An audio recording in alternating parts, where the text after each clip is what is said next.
Oroma TV, Tuan Metumalo.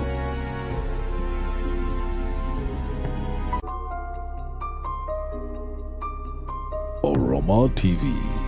Tuan Metumalo.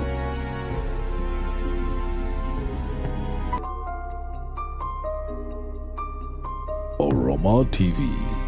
Tuan Metumalo.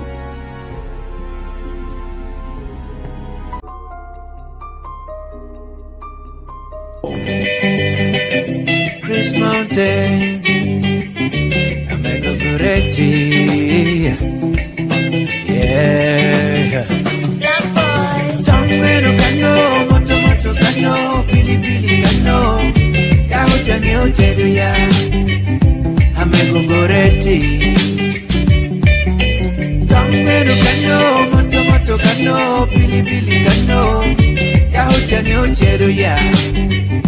Amego Goretti. Oh, Goretti, and really de kucho. Te wo, te ya kujoko. Te muru bilo. Uno weho, ate chika. Wana jatwaro. Kadugi kuno te muni dadi. Yaba, itia kweoko. Worry on moro by gomi. Chame tia me akikema Goretti Dr. Laru Joko Mechela abanyala Yeah, yeah, marati tedo Iwinyu lo we aniti tedo Yeah, marati tedo Iwinyu lo we aniti tedo Kano, moto kano Pili kano Yao changi otedo ya Amigo Goretti Meno kano, moto kano, pili kano Yaho chani ochedo ya Amego Goretti Ya chura no pongi bitch Kun boy koma to my high quitch Yami do singera timara daddy Yeah, yeah Jaka dogi teacher pahani daddy Anata kamuni yes mami Goretti dem suri, yeah. Awe nguru ni abare. You don't know where jamu ya roko. Anpe abaro, koti mukimara. Anpe abaro, yeah. Yan marati tedo, iwinyu lo we aniti tedo. Yan marati tedo, iwinyu lo we aniti tedo. Kano, moto kano, pili kano, yaho change otedu ya, Amego Goretti. Tangweno kano, moto kano, pili kano, yaho change otedu ya, Amego Goretti.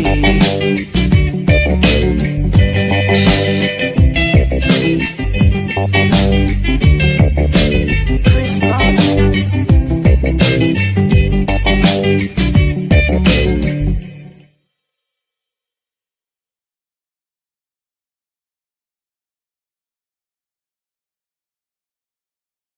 Step beats, who is Ari? Rocket music again.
Omni ricordo canno be aperti ma jella bo nuere ne polla chom na moti lansa region omio tom ngolok ya ngolap atura na bo gin chan ping joro pore ame miro ho pokre jamme gin ni willo bokan ka chengoro obino tom apilida me vyonget me redeem international Ambrose Mono kol ayoka tukre ko manne kara meuno tia ponyo lwake chepan na meoyan I wanti chachai kede no chelo rumo ameti ya yara parishi gombola kwaradoti district me kolem ini nudwe hapar medio Mario Mohaman akwaho tuero hamon kede Otyeno kije one pole kare ila kan wan to tua to maro ko wel tato we ho wel lo munu koni dano no to intestate to ame po we ho wel en yur kong tia ko ni kong to ko tuo ko en kuone dong pe ho ti ya lao en no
wel tato we ho wel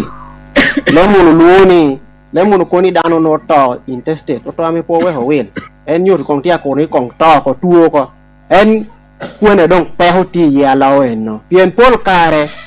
ka dano to ame po we ho wel en kuene me bal cha here yen no en mio peki me lar lobo awuna ko mon to tia duong to twal pien ade cho to ko da ho to be do kere wi kitame malao chane no ko ni mandong twera be wi wobi ba twera be wi wobi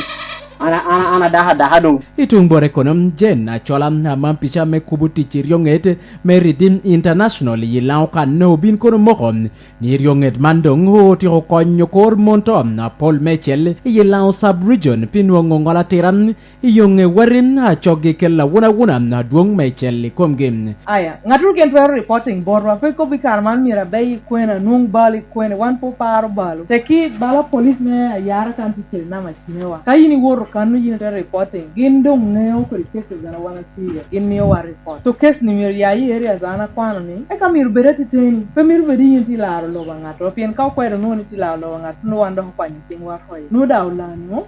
so de binu kere borana mir no ni ti bina weti ko bi wa ko pati teni mo e ka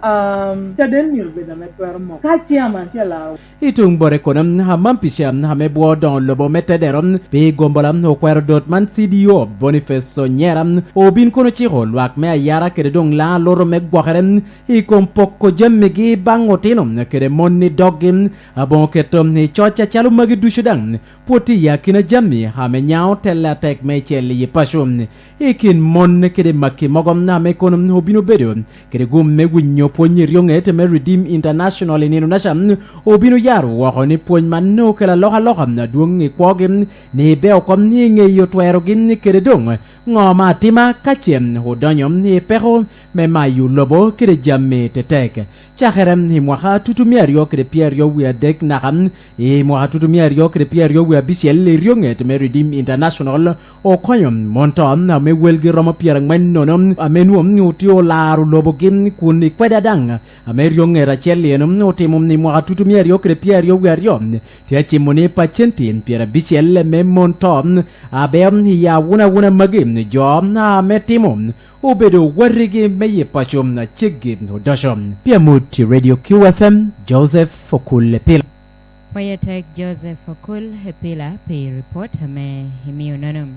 Dula me buo poko machiling to ichilo Uganda hoboro UEDCL tia kokatek ni manuti uruenyo limo danyi chingo rachunyogo ame hobero balu jami me mach a church Regina Lalam tie kede report man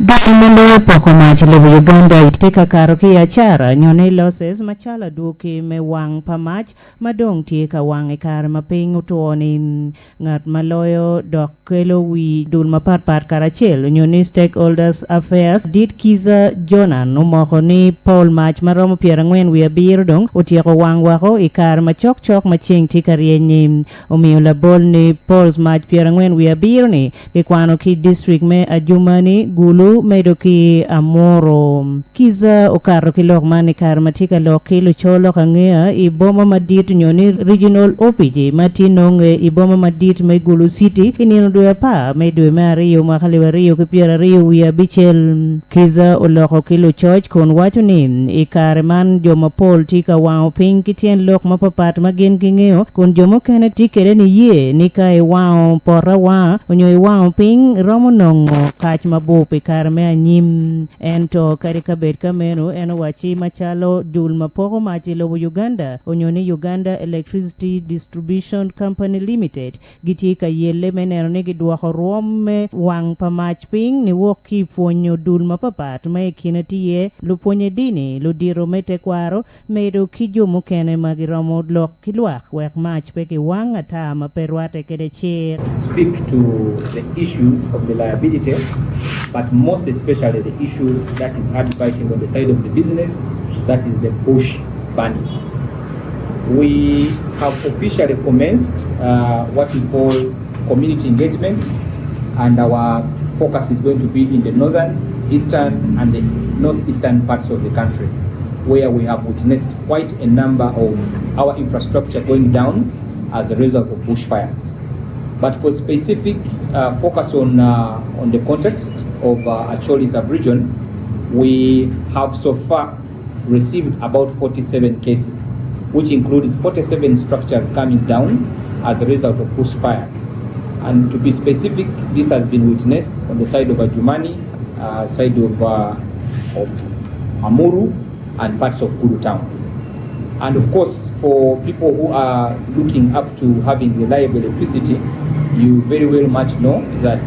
these fires are a big contributor of the so many outages that we have been experiencing since the start of the sunny season. Unfortunately, the infrastructure that we run across the business is wooden, and therefore the two are not friends. Fires are not friends with wood. You know very well that fires are catalyzed, or the main ingredients of fires is wood. So definitely we have suffered countless number of losses, and this is not really to mention the energy that we are supposed to serve people that we have not been able to serve on top of the outages. Sempira Paul maloyo wi kireme timo biashara ikireme poko mach ite UEDCL ikare manoti bene kaloki lucholo kangea iboma madit megulu city ichieng ariyo mechabiti umokoni lutim biashara mawelgi karo alibachel kimia bichel wako obedo mawigu chung ni king inindwe boro medwe mariyo ni ikare mamacho rinyo wako kika beda chel makiluoni custom corner matie gulum Ladit Paul Omokoni ikar mamacho rinyo pe wang Cawa Pawia Beach jomo Paul matimo biashara ikabedo me custom corner kikamo kene gubedo labo timo biashara nyuruni jemi nyochente mano miero gino nong pedongo nom omiyo labol ni gin machalo dula chel nyo company mapoko machi lobo Uganda ikine ka wang Cawa Pawia Beach nogi ruenyo chente makaro miliona Pawia Beach bene wakom 100 customers who are off. So over that period of 15 hours, we lost about 38 million shillings in sales. Okay? So just 3 poles, taking us 15 hours to restore supply. Okay? Now, I don't know how much the customers lost in terms of lost business because there was no power. Now, when you talk about the replacement cost, depending on what pole is burnt, poles cost between $1 million shillings and about 2.5 million. Okay? That's before you add man hours. Okay? That's before you add the transport cost. And sometimes you even have to add medical costs because sometimes people get injured and we have to compensate them. So I do not have an actual computation of how much the 47 poles have cost us. I should have prepared for that, but we did. But just out of head, assuming it's an average of 2 million per pole, you can do the multiplication and see where we are. And then you add the lost sales and then the lost business on the side of the customers. Kiza Jonah omiyo labol ka wajonin karma pol jomo kene mine nigibedo lutich magipoko macho nyogi tiyu ke company me Uganda Electricity Distribution Company ento meno no bedo goba ento wachi karika bed nyo jomo magitiyu ka chel kere company kago porro ite chiek me kwalo mach onyo tich ki jeme machi yo marajo gin gineno ni gichwalo ki chiek maroma ki jomo kene ni Ladit Kiza oloko kilo church kon wacho ni ikin dano maromo piera bichel wi abiro mage makogi machalo joma ge biro ni gin lokuo mach nyogi tiyu ki jeme machi yo marach ikina gino ni meno jomogo mako mine ni bedo lutich kidul mapoko maje lobo Uganda ki naka songola ki makogi benen eno wachi welgi no tie maroma dek mano gin ki ruke maroma ki joma tiyu ki joma poko maje lobo Uganda etengela chen gino ni gin peke ki waragamo manyoro ni gitiyu ki joma poko mach. That contradicts with your responsibility as an employee. We do not treat you indifferent. We treat you like any other person who will have caught on the network. It is true, out of the 67, there were some of the former utility employees who were arrested. Actually, I think 3 of them, coming from the office of Nakasongola, did not even sign the appointment letters with UEDCL. They were subjected to the law. That is how serious we take matters of integrity of our staff. We also want to emphasize on this, that not everybody who puts on a uniform like his or mine actually is an employee of UEDCL. These offices, these uniforms are also manufactured by the different tailors across the country. And we know very well how much people have gone on to defraud people in a guise of being employees of the organization. It is true, where you have found some cases of vandalism, you find somebody who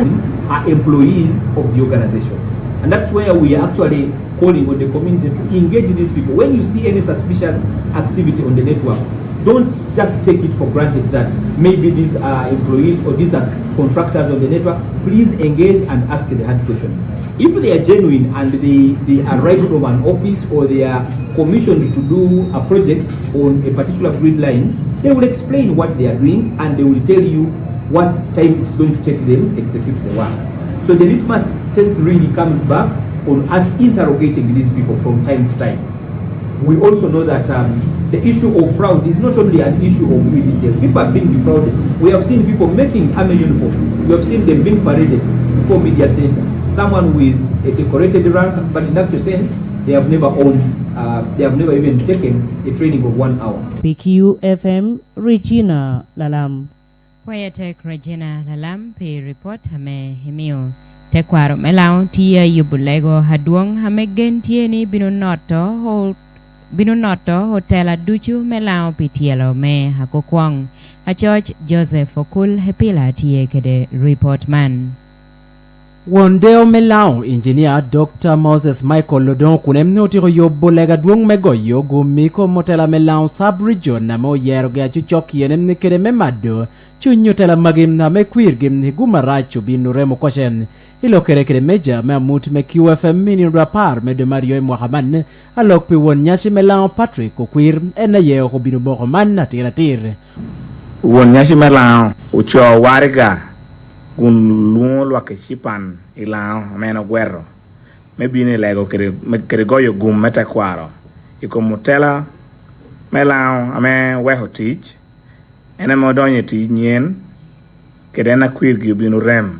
achala duge me yera mer wor ma choti merane balo mane no chotin ni ndo par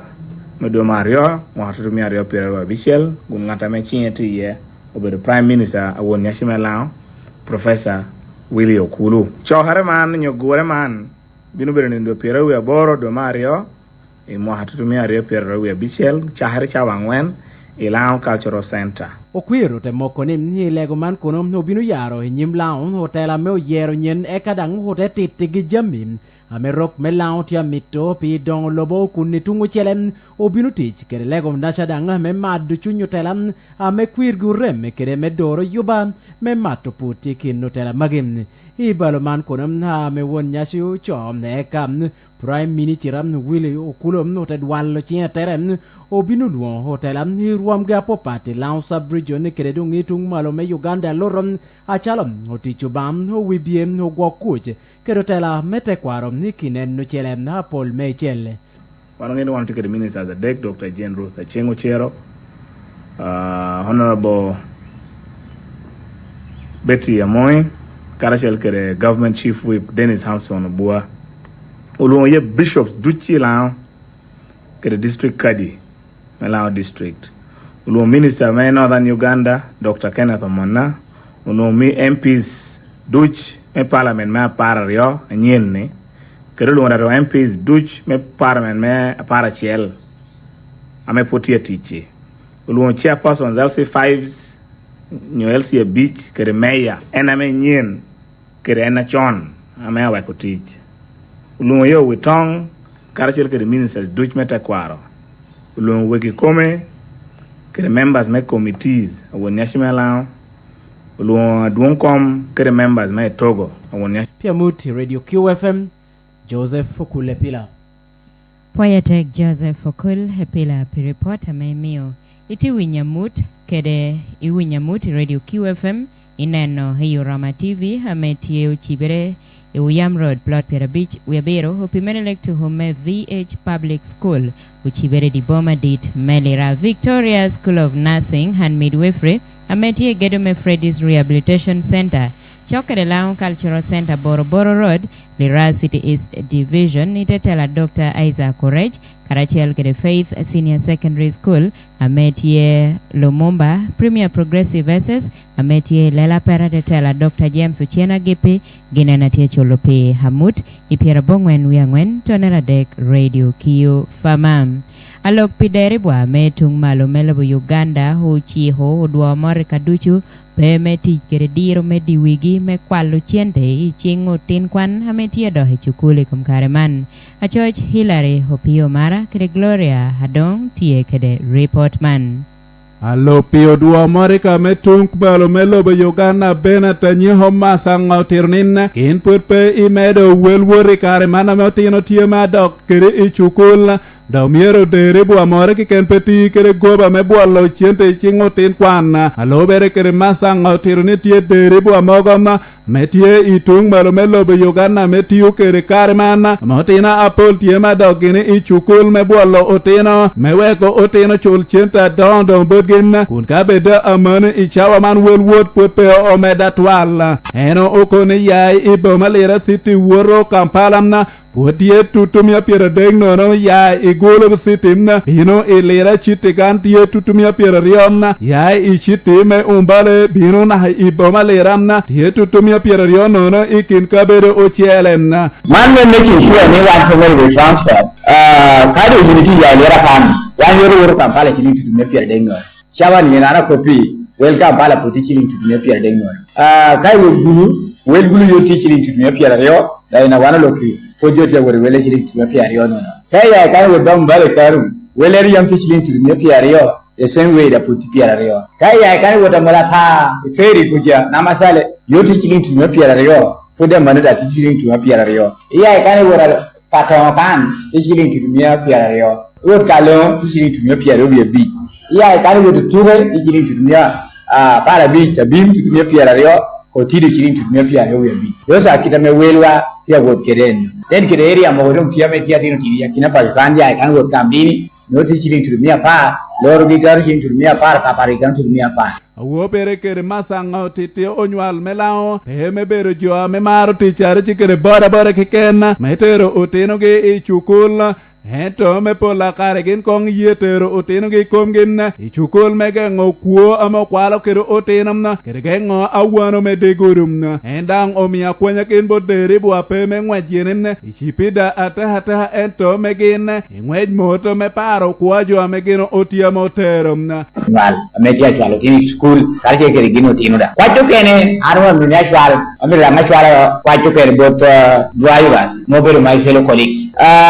wanu ya beri diuri kuri kara beri ochalien you are me wori you beautiful kita me wan ko bukeri ni we transport peja medoni o wenda uru beda manu ke wan na moti ni wan du beru you ame kum beri kina penka wa tu me chana me ngo wan tu lo yeni donka atino ro ngolo rishiro ko kan making sure ni kai tu ni destination ja we doko mani ni no ngolo gari chi te ko me kiken me ka brunin pe ngolo me matres ni pe ngolo mani te ko perdi ni inuiti kelo pere ko batina me chi wa ko ni wa in future we no di pedi ni yoni kwato ke na no ni bag driver wana wuro masha nyo aida diuri kala pola para ni wana biru ka ke training me road safety ni en konyo lu twal bang wan yo am duty to transportation kire konyo passenger wada ngamu biru tino kwani kire jo alu duty to kan manual teach to kan jam na nu de wori decision aba patia wana ko bonin yin emi do yo to habera mi pete do ni bud ineno dwe apa dwe Mario mo harie pirwa bichiel Bernina me ministry me puonyer kere tuhe lobo Uganda na ochimo me Otyeno dusho me tie lobo Uganda na deo gere ko kere ichukul na ento ingeche me kwaho doko Otyeno ichukul ta me achiel me mo hatutumia rie pirwa abichiel me meja me choya mut me radio KFM na leme go molabia ibot Silvestre ogwala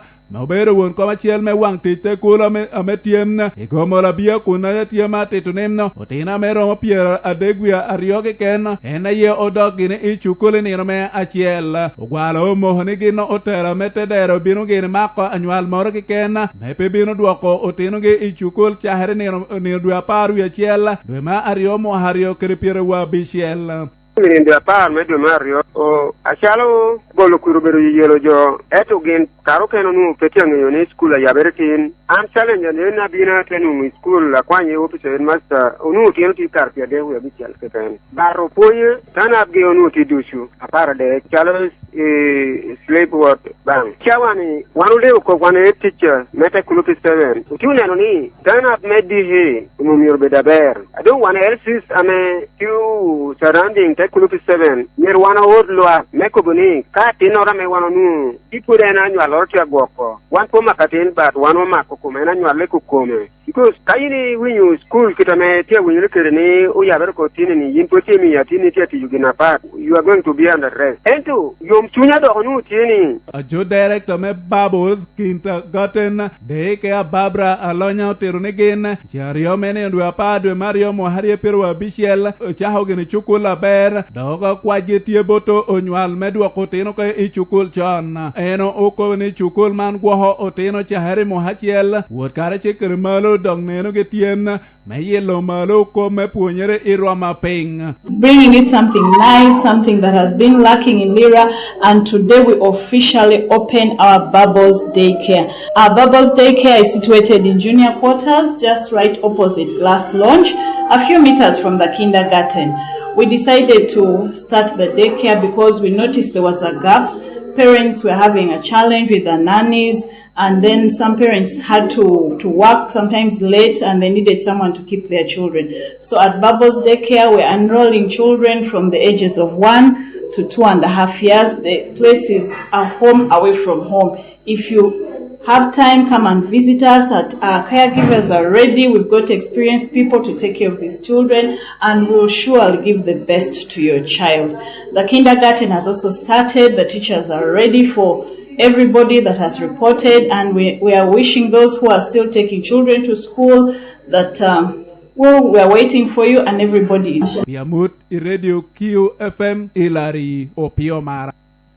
Wayatek Hilary Opiomara pi report hame himio. Ministry hame buo kop meyot kom ucha hokochea tira opotorom me chako pimu hutina podo nyala hikom tuo chogo oboro sickle cell ilokera wurni hikara meotie yabo hatira iboch medong chako pimu koche hatuo chogi komitina me podo nyala adiro hametie karachel kiringechi komiyot komitino Dr. Deo Mudube obin nutiro ni manunu hipuonyere mora megino limo idahatala duong me mulago obinu nuo ni paciente pirario wia beach me otino hame puodo nyala hame liero bedi komgi karachel kede tuo atipam inuo ni manunu mogi yakinagi nuo tie kede tuo chogo oboro sickle cell enotiro ni yakarikono governmente melobu Uganda otute tek meneno ni olwenyo hikom tuo me mahitino hatochom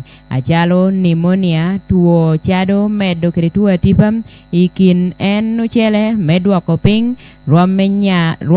nya atoy tino hametino karachel kede tuo apola popat hame yeloge ento tuo chogo puodo beri dehe hametia yela tek itino hame puodo nywalam eno tiro ni kache donga bumente melo Uganda binu chako koche atira upotoro me chako pimu hokoche otino long hame puod nywala hotich meyot kom binu bedo kere kare me chako miyo koche yat me chao onyoni ameramo konyo hijoko tuo man hinyao koche huyoruyot ameman heno tiro ni binu duako ping ruom meto hitino hame tuo chogo ruenyo kwogim eno tiro ni mandang binu miyo hokoche otich meyot kom bedo kere rekod holel hi kwedo koche welitinum amenuo tie kere tuo chogo tedang gengo koche bedo gamo koditino magi hida hatala pola popat pieno nuodong hunuo koche yoro pore me miyo gin mede kere kwo eka ote don kare me anyim ote doko jwa don amenuo kare do bedi utio kwo kere tuo chogo hikom gim ajokono Dr. Diana Hatwine Haran ite ministry amebuo kop meyot kom hotirum Aran ite ministry amebuo kop meyot kom hotiro ni manu chako pimo hotino hatochom kom tuo man hida hatale ha government duchu hapapat amenu puod peyo kwanyo torgi hida hatal keda me puod peyo duoho hitino magi pachu man bino konyo hatek me yelo malu yot komitino amenu tia kwo kede tuo chogom Wellitino tutumia rio henaye hogecho ni manunu tuo chogo mahogi muahakere muahadok pacienti piraboro to hachala duogi me tuo chogo hamenuogin puot peutuno muahabich magini duchu hokelo waya giki me amut hamenen uyi hopiru Otyeno meninatin ipirabongwen wiangwen tonera Adek Radio Q Fama Karachel kede Horama TV hapuete kiname winyamut hapuedang hiname hineno hamut Horama TV dohi wopo wa YouTube channel me Radio QFM obame polo miwugum hamotu kene hakatudi hini chawachel eka hiyonge wechiche kubero kede kwena Otyeno meninatin hachikini kong kiteno.